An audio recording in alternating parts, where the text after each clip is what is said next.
गरेछौँ। हाम्रो रामबहादुर सरले भन्नुभयो मैले यो आज यसै गरी अरू अनलाइनमा जस्तै देख्न पाऊँ यो सुरुवात भइसकेको छ।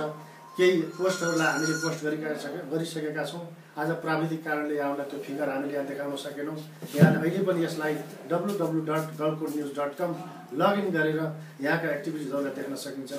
र यसलाई एउटा टिमको परिकल्पना कसरी गर्ने, यहाँ सञ्चालन गर्ने एउटा टिम चाहिँ हुनेछ भने यस सूचना समायोजन गर्न हामीले कसरी कुन देशका साथीहरूलाई प्रतिनिधि गराउने, कुन साथीहरूलाई कसरी समायोजन गर्ने, गलकोटेहरू कुन अवस्थामा कुन देशमा छन्, के गरिरहेका छन्, उहाँहरूबाट सूचना कसरी लिने भनेर हामीले एउटा टिमको परिकल्पना पनि गरेका छौँ। उहाँहरूलाई अनुरोध पनि पठाएका छौँ। मलाई लाग्छ 38 देशका प्रतिनिधिहरूलाई हामीले त्यो भित्र समायोजन गरेका छौँ। 38 देशका साथीहरू यस न्युजको समन्वयभित्र पसिसक्नु भएको छ। त्यो देशका सूचनाहरू हामीले अब त्यहाँ प्रयास गर्नेछौँ। यो तपाईँहरूबाट हुनेछ र यसलाई म राजबहादुर सरका केही कुराहरूमा चाहिँ आउन चाहे।